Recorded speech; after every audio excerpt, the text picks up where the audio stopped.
प्रिय विद्यार्थी मित्रों, नमस्कार। मैं बलराम द्विवेदी आज की हिंदी व्याकरण की इस कक्षा में आप लोगों का हार्दिक स्वागत करता हूं। आज हम लोग सर्वनाम इस विषय का अध्ययन करेंगे। हिंदी व्याकरण के अंतर्गत बहुत ही महत्वपूर्ण टॉपिक है सर्वनाम।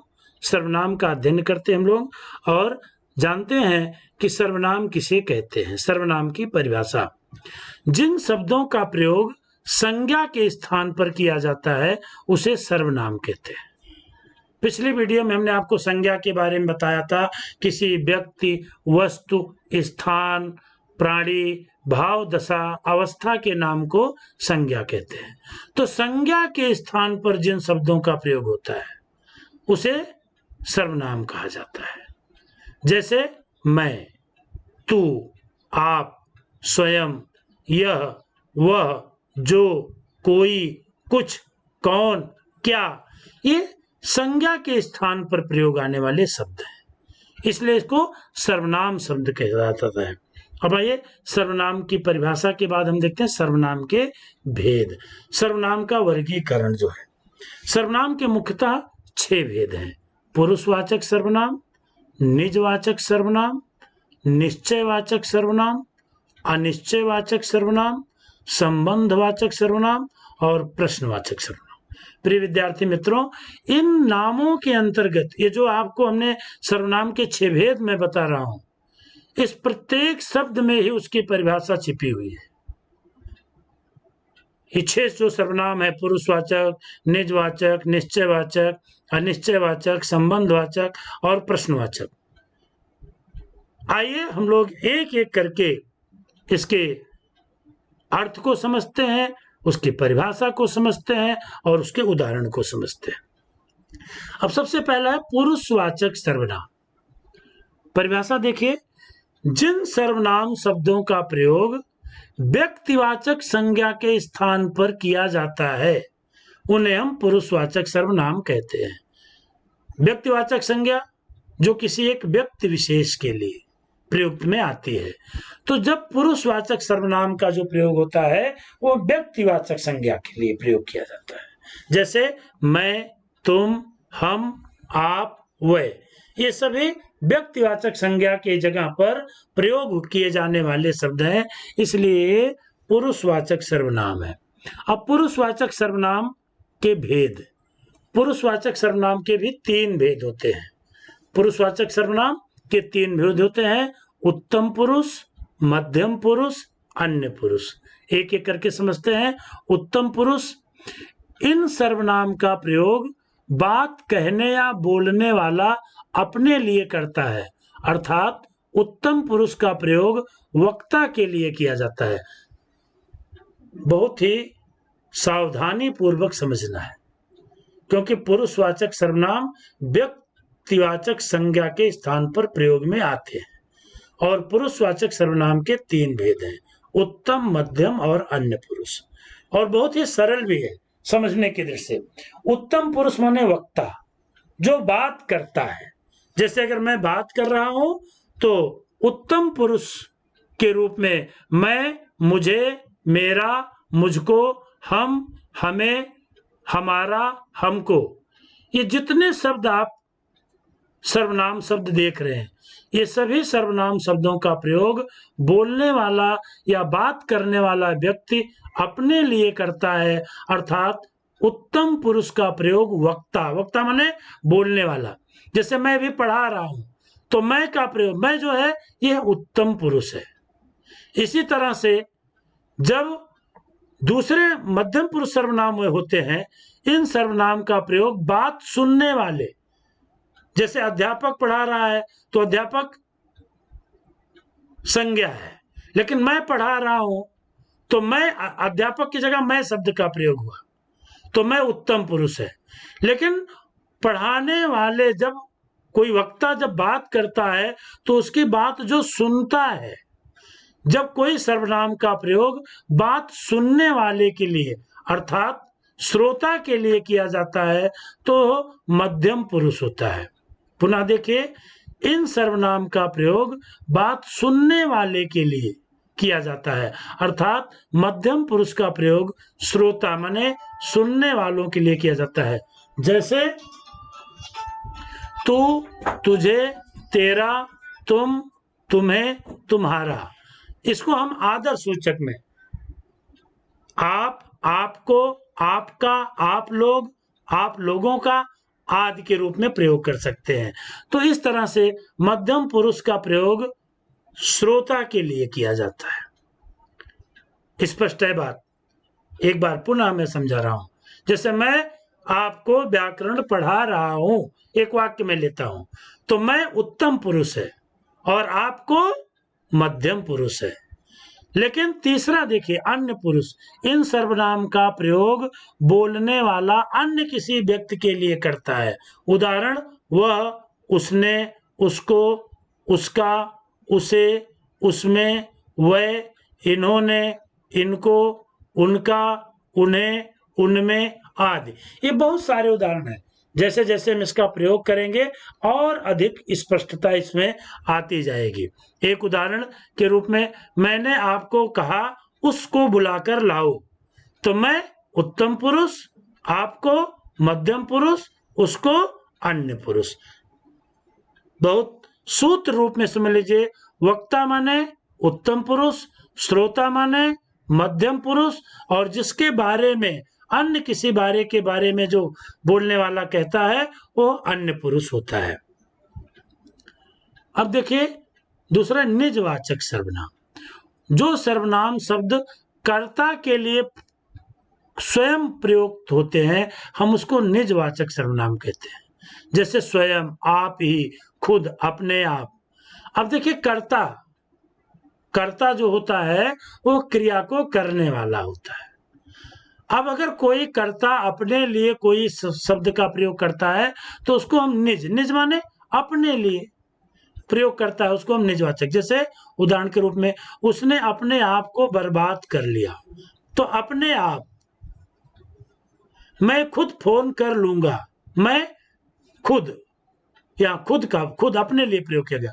तुम स्वयं ये कार्य करो, स्वयं, श्वेता आप ही चली गई।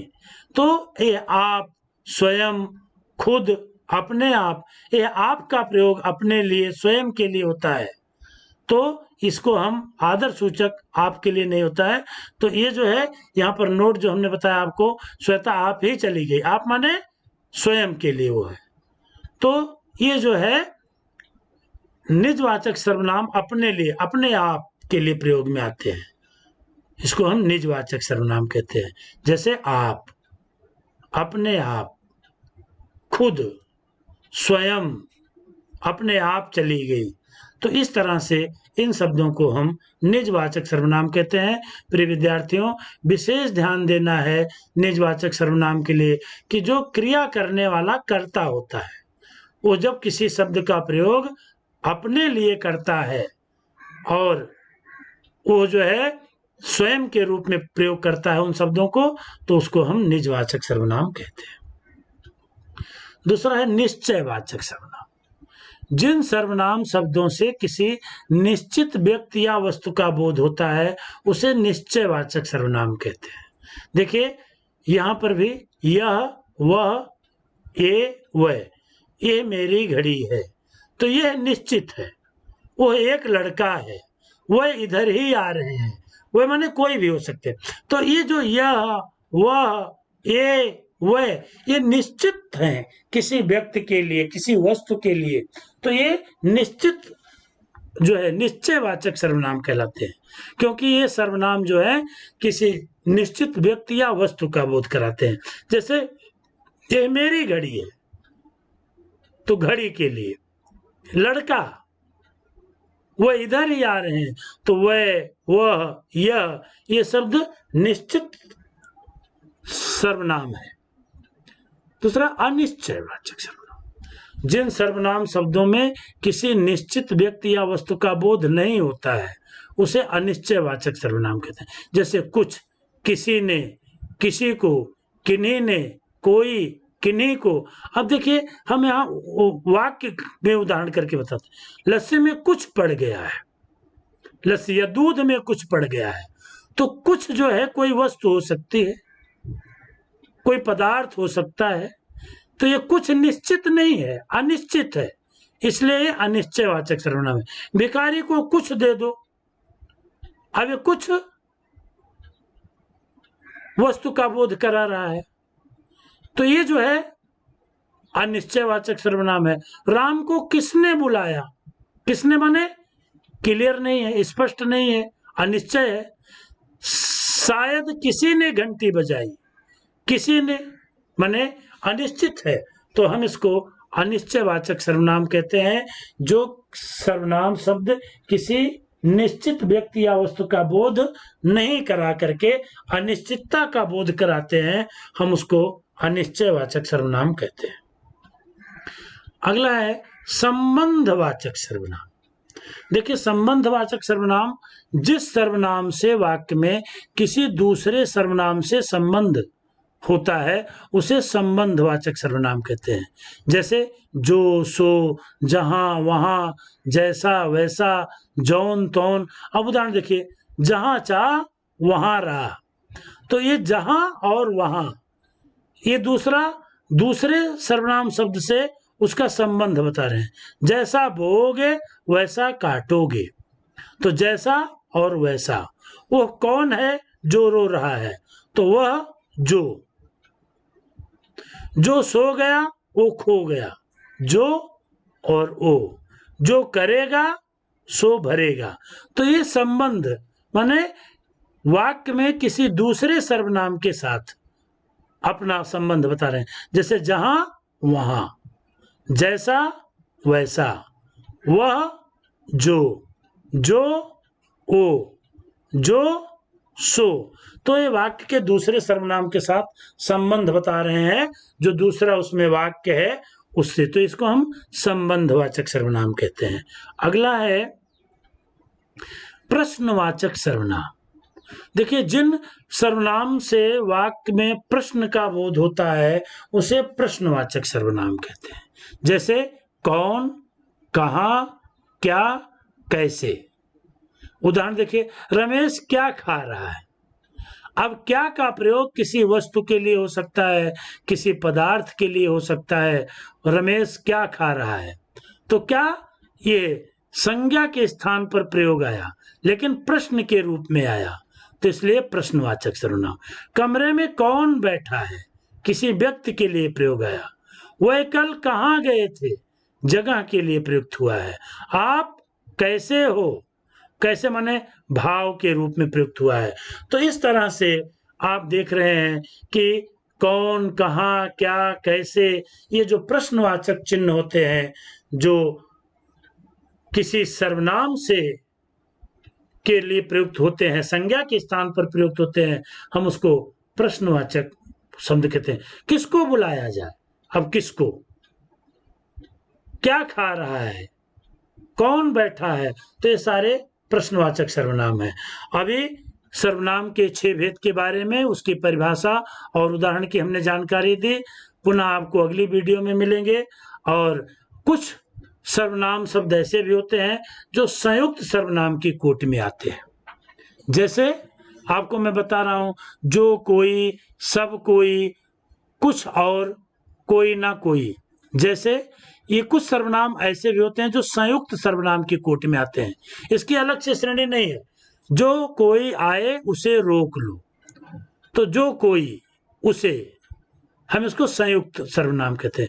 जाओ, वहां कोई ना कोई तो मिल जाएगा, कोई ना कोई। देखो, कुछ और लोग वहां हैं, कुछ और।